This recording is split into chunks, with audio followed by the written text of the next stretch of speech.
잠언 24장 15절에서 18절까지 하겠습니다.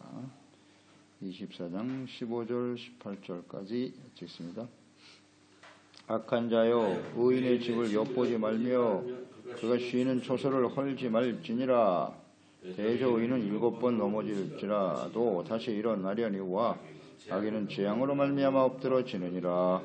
내 원수가 넘어질 때에 즐거워하지 말며 그가 엎드러질 때에 마음에 기뻐하지 말라. 여호와께서 이것을 보시고 기뻐하지 아니하사 그의 진노를 그에게 옮기실까 두려우니라. 아멘. 7번 넘어져도 다시 일어서는 의인. 의인은 악인에 의해서 박해와 억울한 일을 당하기도 하지만 7번 넘어져도 다시 일어날 수가 있어요. 의인은 다시 일어난다. 그러나 악인들은 재앙 앞에서 무기력하게 무너지고 맙니다. 악한 자들이 넘어질 때 오히려 기뻐하지 말고 즐거워하지 말라 그랬어요. 불쌍히 여기고 경계해야 한다. 이것이 지혜입니다. 15절에 악한 자여 의인의 집을 엿보지 말아라. 쉬는 초소를 헐지 말아라. 그러니까 악인들은 의인을 싫어해요. 의인을 싫어해서 이 엿본다는 것은 기회를 얻는 것이거든요. 그래, 네가 의롭고 바르다고 어디 잘못한 거 있나 볼까 하고 엿본다는 거예요. 틈을 찾아내고 허물을 찾아내고 고소 고발하려고. 그렇게 하지 말라는 겁니다. 그리고 초소를 헐지 말라. 쉬는 초소. 해를 가하기 위해서 기회를 엿보는 악인들. 초소를 헐지 말라. 이 초소라고 하는 건 뭐 가정일 수도 있고 또 살아가는 삶의 어떤 사업일 수도 있고 삶의 여정 이렇게 보면 되겠죠. 헐다라고 하는 말의 의미는 약탈하다, 빼앗는다라는 뜻이에요. 그러니까 악인은 의인을 미워해서 허물을 찾아내었어. 무엇을 빼앗아가려고 할까요? 재산을 빼앗기도 하고 하지만 정말 빼앗으려고 하는 것은 의인들을 보면서 그들이 누리는 평안 이런 걸 빼앗아 가려고 할 거예요. 기쁨 이런 걸 아마 빼앗아 가려고 할 것입니다. 의롭고 하나님 앞에서 바르게 살아가는 사람들에게 주시는 선물이 평안과 기쁨이거든요. 악한 자들은 그런 의인이 누리는 평안과 기쁨을 좋아하지 않아요. 그래, 네가 이런 상태에서도 기뻐하나 볼까? 그래서 빼앗으려고 하죠. 욥기서에 잘 나와 있지 않습니까? 하나님의 의인, 욥이 누리는 그 평안과 기쁨을 보고 악한 원수 마귀가 시샘을 하잖아요. 하나님이 자랑하니까. 그거 뭐 잘 사니까 그렇죠. 재산 빼앗아 가보세요. 나중에 목숨까지 빼앗아, 생명도 빼앗아 가보세요. 건강 빼앗아 가보세요. 그러면 아마 하나님을 저주할걸요. 이런 거예요. 악인들이 이런 식으로 의인들을 괴롭힌다고요. 그들이 누리는 부와 영광과 평안, 겸손과 여호와를 경외하는 자에게 주시는 보상이 생명, 재물, 평안을 선물로 주시거든요. 그것을 악인들은 빼앗아 가려고 하는 거예요. 그래서 이렇게 기만 엿보고 있다. 목숨도 생명도 노리고 있어요. 생명을 노리는 것은 죄를 짓게 만드는 거겠지 뭐. 의인에게 악인이 죄를 짓도록 함정을 파요. 넘어지도록. 그런데 그것이 얼마나 하나님 앞에서 악한 일인가. 전도서 10장 8절에 나오죠. 함정을 파는 자는 거기 빠질 것이요 담을 허는 자는 뱀에게 물린다. 이건 절대 진리예요. 의로운 자의 넘어뜨리기 위해 함정을 파거나 담을 허물고 이런 사람들은 스스로 멸망을 자초하게 되는 것입니다. 초소를 헐지 말아라. 16절로 이어지겠죠. 대저 의인은 7번 넘어질지라도 다시 일어나려니와 악인은 재앙으로 말미암아 엎드러진다. 그러니까 악인들이 의인을 박해하고 그들이 가지고는 재산, 생명, 평안, 기쁨을 빼앗으려고 하지만 하나님이 지켜주신다. 의인은 하나님이 함께 하세요. 지켜주세요.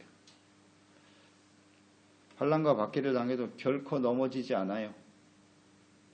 그러니까 7번 넘어지는데 다시 일어난다는 거예요. 이게 의인이에요. 잘 한번 묵상해 보세요. 이 넘어진다고 하는 게 뭐겠습니까? 그러니까 악한 자들에 의해 공격에 의해서 영향을 받는다는 얘기거든요. 영향을 억울한 일을 당하죠. 박해를 당하죠. 손해를 당하죠. 그럴 때 넘어지는 사람 어떤 사람? 낙심, 절망, 원망, 불평 이게 넘어지는 거예요. 죄를 져요. 죄를 지는 거. 이게 넘어지는 거예요. 물론 의인도요. 완벽하지 않아요. 죄를 지을 수 있어요. 하지만 의인이 다시 일어난다는 뜻은 뭐예요? 하나님 앞에 서 있거든요. 말씀 앞에 서 있기 때문에 자신의 잘못을 깨달아요. 회개하고 돌이킬 수 있어요. 그래서 용서받아 다시 일어서게 되는 거예요. 이 의미를 아시겠죠? 다시 일어선다고 하는 것은 회개하고 돌이킬 수 있다. 이게 악인과 의인의 차이예요. 그러나 악인은 회개할 줄 모르죠. 그러니까 재앙이 다가오면 그대로 마는 거예요. 잘 보세요. 우리가 지금 의인입니까? 악인입니까? 그래서 우리 잠언서 말씀을 보면 우리의 실체가 그대로 드러나요. 뭐 겉으로는 신앙생활하고 있고 뭐 종교적인 모습을 가지고 있을지 모르지만 이 말씀 앞에 그냥 확연히 드러나는 겁니다. 왜 이렇게 쉽게 넘어지나요? 조금만 좀 내 상황이 내 뜻대로 안 되고 그러면 또 쉽게 넘어져서 원망, 불평하고 감사하고 찬양해야 될 사람들이 말입니다. 그러면서 나는 의인이라고요? 아닐걸요? 별것도 아닌 일로 그냥 넘어져가지고 시험 들고 하나님이 계시니 안 계시니 내 인생은 왜 이래? 이러고 있다고요. 그게 무슨 의인이에요? 이런 시련 앞에서 겸손히 자기 자신을 내려놓고 회개하고 돌이키고 용서받고 의롭다함을 얻고 그래요. 제가 이렇게 시련과 어려움이 있지만 그래도 하나님이 나와 함께 하시니 할렐루야입니다. 잘못 있으면 회개하고요. 뭐 그렇지 않은데도 계속 억울하게 애매하게 고난을 당할 때가 있겠죠. 그럼 어떻게 해야 돼요? 기뻐하고 즐거워하는 거죠. 그러니까 안 넘어지는 거예요. 이 기쁨을 빼앗아 갈 수가 없어요. 마태복음 5장 10절 12절 의를 위하여 박해를 받는 자는 복이 있다. 천국이 저들의 것임이 아니냐? 나로 말미암아 너희를 욕하고 박해하고 거짓으로 너희를 거슬러 모든 악한 말을 할 때 너희의 복이 있는 것이다. 그러니 기뻐하고 즐거워하라. 하늘에서 너희의 상이 금이니라. 아멘. 그래서 이 기쁨을 빼앗아 갈 수가 없어요. 빼앗아 갈 수가 없어요. 야고보서 1장 2절로 3절에 내 형제들아 너희가 여러 가지 시련을 당하거든 온전히 기쁘게 여겨라. 이는 너희 믿음의 시련이 인내를 만들어내는 줄 너희가 알미니라. 아멘. 우리를 온전케 하고 구별 조금 더 부족함이 없게 하려고 하는 하나님의 뜻이 있구나. 할렐루야. 회개하고 돌이키고 용서받고 의롭다함을 얻고 기쁨을 빼앗아 갈 수가 없어요. 다 사람들 때문에 힘든 거 아닙니까? 뭐 여러 가지 상황이 우리를 힘들게도 하지만 다 사람들과의 관계 속에서 우리를 힘들게 하죠. 기쁨도 빼앗아가고 즐거움도 빼앗아가고 정말 억울한 일도 당하고 말입니다.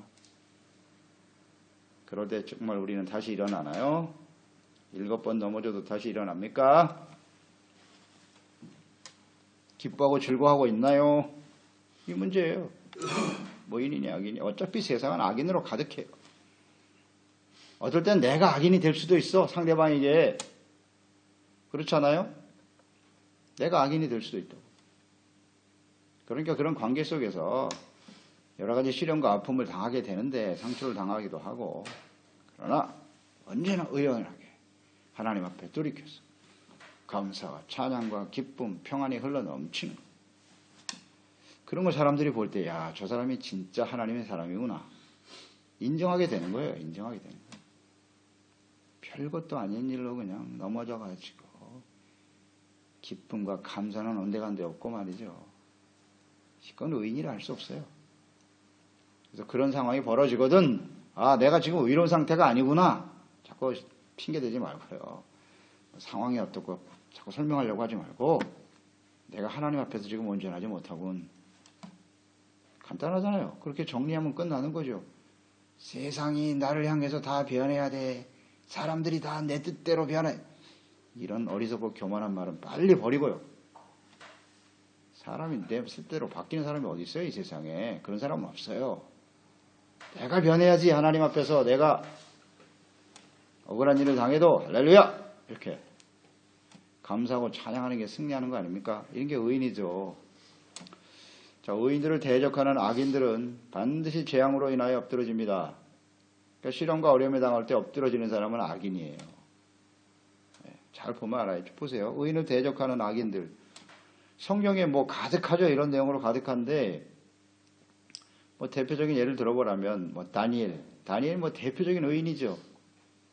흠잡을 데가 없는 사람이에요. 다니엘서 6장 5절 그들이 이르되 이 다니엘은 그 하나님의 율법에서 근거를 찾지 못하면 그를 고발할 수 없으리라. 아무리 흠을 찾으려고 해도 찾을 수가 없었다는 거 아니에요. 이 다니엘을 시기 질투하고 모함하고 죽이려고 했던 사람들이 말입니다. 그래서 왕 앞에 30일 동안 우리 왕 이외에 다른 신에게 기도하는 자, 예배하고 섬기는 자는 사자굴 속에 넣읍시다. 그래서 도장을 받아냈어요. 그거 외에는 뭐 잡을 길이 없으니까. 그러나 역시 예상했던 대로 그 법을 알면서도 다니엘은 하루에 3번씩 예루살렘을 향하여 감사하고 기도하였더라. 예. 뭐 이 참소하던 자들이 야 기회가 왔구나. 왕의 고에서 결국 그 법을 어길 수 없어 사자굴 속에 던져 넣더라. 그러니까 이 악인들이 의인을 이렇게 박해하잖아요. 죽이려고 하죠. 그런데 어떻게 됐어요? 하나님이 살려내시고 다니엘서 6장 24절에 왕이 말하여 다니엘을 참소한 사람들을 끌어오게 하고 그들을 그의 처자들과 함께 온 가족이 다 죽어버린 사자굴 속에 던져 넣었더라. 이건 뭐 진리입니다. 이게 그냥 이야기가 아니잖아요. 왜 이걸 기록하셨겠어요? 의인은 하나님이 함께 하시고 그를 대적하는 자는 하나님을 대적하는 거예요. 그래서 자신들이 망해. 뭐 이런 이야기 말씀 가득하죠. 의로운 다윗을 죽이려고 했던 사울 스스로 멸망당하잖아요. 자기 손을 대지 않아요. 다윗은 하나님이 정리하실 거야. 하나님을 너무 잘 알고 있죠. 의로웠던 선지자들 보세요. 대표적인 엘리야, 대적하려고 했던 아합과 이세벨이 어떻게 되었노? 스스로 멸망하는 겁니다. 유다의 유명한 왕이 히스기야 왕이죠. 의로운 자. 아수르 왕 사네헤립이 18만 5천 명의 군대를 거닐고 북이스라엘을 멸망시킨 기세를 이끌고 쳐들어왔잖아요. 하나님의 이름을 모욕하고 모독하고 말이죠. 그때 하나님께 기도하며 주님을 의지했던 히스기야. 하루아침에 그냥 송장이 됐잖아요. 18만 5천 명. 그게 열왕기하 19장에 잘 나와 있죠. 그래서 도망치다가 사네립은 돌아가서 바로 자기 아들에 의해서 죽임을 당하죠. 아들한테 죽었어요. 이렇게 하나님 앞에 의로운 자를 대적하는 것은 그 자체가 멸망이에요. 재앙에 빠질 수밖에 없어요. 히스기야도 가만히 묵상해 보면 처음부터 완전하진 않았죠. 히스기야도 아수르가 덤벼들 때 성전에 있는 금문을 벗겨다가 바치기도 하고 그랬어요. 온전하지 못했다고요. 그러니까 재차 공격해왔죠. 약점을 보고. 그러니까 하나님을 회개하고 돌이켜 하나님을 의지하는 의인은 반드시 승리한다. 잊지 말아야 합니다. 이건 뭐 절대 진리예요. 그래서 우리가 의의 길을 가는 데 있어서 다가오는 여러 가지 박해도 있고 시련도 어려움도 있는데 그건 뭐 절대 두려워할 일이 아닙니다. 두려워할 일이 아니에요. 묵묵히 그 길을 가는 거예요. 요란할 필요도 없어요.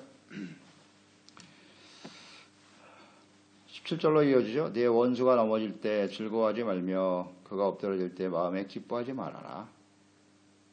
여호와께서 이것을 보시고 기뻐하지 않으신대요. 그의 진노를 그에게 옮기실까 두려우니라. 원수 이런 사람들이잖아요. 의로운 자를 끊임없이 박해하고 공격하고 힘들게 하는 사람들이 있잖아요. 이게 원수죠. 마태복음에 말씀 산상수훈에 나와 있는 것처럼 와서 뺨을 때리고 말이죠. 옷을 빼앗고 힘으로 강제로 억압해서 끌고 다니려고 하는 사람들. 이거 원수죠. 원수. 이런 사람들을 하나님께서 정리하시잖아요. 정리하셔서 넘어질 때 반드시 넘어지죠. 그걸 보고 기뻐하고 즐거워하지 말라는 거예요. 이거 참 중요한 진리입니다. 이거. 우리 힘들게 하는 주변 사람들이 잘못될 때 우린 그들을 기뻐하고 즐거워하는가? 즐거워하는가? 그런데 하나님이 이걸 기뻐하지 않으신대요. 절대로. 이거 잊지 말아야 합니다. 원수가 잘못되는 거 보고 우린 기뻐하고 즐거워 박수 치잖아요. 그러지 말라는 겁니다. 어떻게 해야 돼요? 우리는 경계해야 돼요. 그런 모습을 보면 두려워할 줄 알아야 돼요. 아, 나도 잘못하면 저렇게 되겠구나. 하나님의 공의를 볼 줄 알아야 되는 거예요. 공의를. 저런 악한 자들이 이렇게 멸망당하는 당연한 거지. 이러지 말고요. 이것이 개인적인 원수일 수도 있고, 개인적으로. 거기에 이제 적용되는 말씀이기도 하고요. 사실 하나님은 모든 사람들이 다 회개하고 하나님께 돌아오기를 원하세요. 재앙이나 멸망 자체를 좋아하시는 분이 아니거든요. 그러니까 좀 불쌍히 여길 줄 알고 두려워하고 경계하는 것이 필요하죠. 필요합니다. 근데 혹시 그런 사람들, 그런 원수들이 멸망하는 걸 보고 즐거워하고 있다? 그럼 아, 나는 의인이 아니구나. 이렇게 생각하시면 돼요. 정확하잖아요. 나는 의인이 아니다. 만약에 그걸 즐거워하고 있다면 아, 나도 언젠가 그런 자리에 서겠구나. 이렇게 보면 틀림없어요. 그게 진리예요. 진리예요. 오히려 하나님 앞에 두려워하고 조심해야지. 나는 저런 자리에 서지 말아야겠다. 안타까운 마음으로. 그러니까 이런 의의 모습이 잘 나타나는 사람이 다윗이잖아요. 다윗. 그래서 하나님이 다윗을 정말 좋아하는 거예요.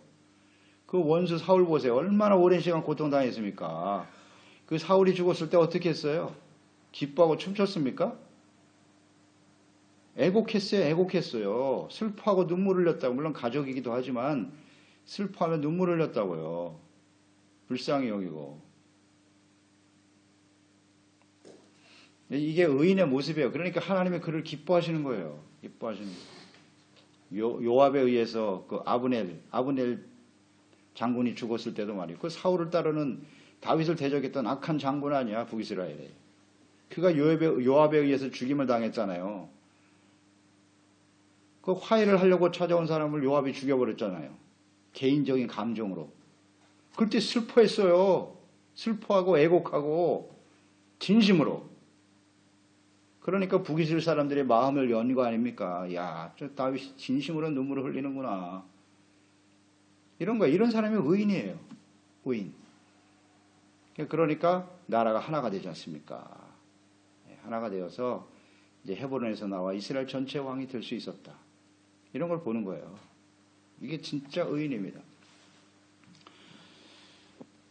항상 겸손하고 불쌍히 여겨야 된다.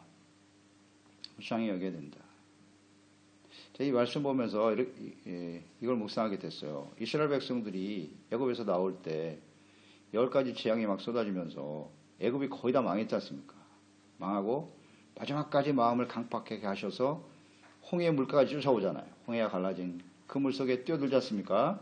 그래서 그들이 수장됐잖아요. 완전히 하나님이 수장시켜버렸죠. 그때 이스라엘 백성들은 어떻게 반응했어요? 미리암을 앞세워서 말과 탄 자들을 바다에 던졌다고 그냥 기뻐하고 춤췄어요. 좋아하고. 물론 악한 자들이 멸망당하는 건 너무나 마땅하고 하나님의 공의가 실현되는 건 좋은데 그걸 기뻐하고 즐거워해야 할 일이었을까라는 생각도 하게 돼요. 이 말씀을 비춰보니까 너무 좋아했어요. 기뻐. 근데 그들은 어떻게 됐나요? 기뻐하고 춤추던 사람들은 어떻게 됐죠? 광야에서 다 죽었어요. 광야에서 다 죽었다고요. 이런 게 교훈입니다. 애굽 사람 멸망당하는 거 당연하지. 물론 하나님을 찬양해야죠. 승리하게 하시는 하나님을 찬양하지만 한편으로 마음속에 두려워할 줄 알아야죠. 아, 저런 일이 우리에게도 벌어질 수 있다는 사실. 그러니까 이스라엘 백성들의 멸망의 원인이 바로 여기에 있는 거예요. 이 잠언서 24장 18절, 17절, 18절 말씀 때문에 망한 겁니다. 하나님이 기뻐하지 않는다잖아요. 그들이 원수들이 그렇게 넘어지는 것을. 근데 기뻐하고 좋아했어요. 그러다가 그 진노가 그에게 옮겨갔다. 그래서 이스라엘도 똑같이 진노로 망했잖아요. 이걸 알아야 돼요. 하나님은 공의로우신 하나님이에요. 공의로우신 하나님. 그래서 원수들, 우리가 감사하고 기쁨을 빼앗기지 않고 7번 넘어져도 일어나잖아요. 의인은 일어나는데 그를 괴롭혔던 악인들을 이렇게 즐거워하거나 기뻐하거나 해서는 안 돼요. 예수님도 보세요. 불쌍히 여겼잖아요. 저게 하는 짓을 몰라서 그렇습니다. 예수님만 그랬어요? 스데반 집사도 그랬죠. 자기를 돌로 쳐 죽이는 사람들을 보면서 불쌍히 여겨주시옵소서. 이런 마음, 항상 불쌍히 여기는 마음을 가지고 대하는 것이 의인입니다. 의인. 이 하나님의 뜻이에요. 이 지혜를 우리의 삶 속에 잘 적용하고 실천하는 거예요. 그래서 하나님이 주시는 은혜와 의, 평강, 기쁨을 빼앗기지 않는 지혜로운 종들이 되어야 하겠습니다. 하나님 아버지, 오늘도 하나님의 말씀을 통해서 우리에게 지혜를 얻게 하시고 깨닫게 해주심을 감사드리옵나이다.